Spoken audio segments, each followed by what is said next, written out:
நான் மயிலாடுதுறையில் ஒரு ரோட்டரி அமைப்பில் பேச போகிறேன். பிக் பாஸ்க்குலாம் முன்னாடி ரொம்ப அவங்க செஞ்ச சாதனைகள்லாம் சொல்கிறாங்க. ரத்தம் கொடுத்துருக்கோம், கோவிட் டயத்தில் நிறைய பேருக்கு உதவி செஞ்சுருக்கோம் அப்படின்னு ரோட்டரி செய்கிற எல்லாத்தையும் சொல்லிக்கிட்டே வராங்க. அதில் என்ன இம்ப்ரெஸ் பண்ண ஒரே ஒரு காட்சி, அது காணொலிப்படுத்தியிருக்காங்க.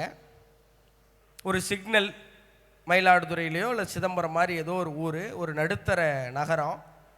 அங்கே ஒரு மரத்தடியில் ஒரு சின்னோண்டு கடை, ஒரு தகர பெட்டியில் அமைக்கப்பட்ட கடை. அந்த கடையை அமைச்சு கொடுத்துருக்குது ரோட்டரி. அந்த கடையில் ரோட்டரி சின்னம் பதிக்கப்பட்டிருக்கு. அது என்ன கடைன்னா ஒரு செருப்பு தைக்கிற கடை. செருப்பு தைக்கிற தொழிலாளி அவர் ஒரு ஆலமரத்துக்கு அடியில் குடையை பிடிச்சிக்கிட்டு செருப்பு தைச்சவர் இப்போ அந்த கூடாரத்துக்குள்ள உட்காந்து செருப்பு தைக்கிறார்.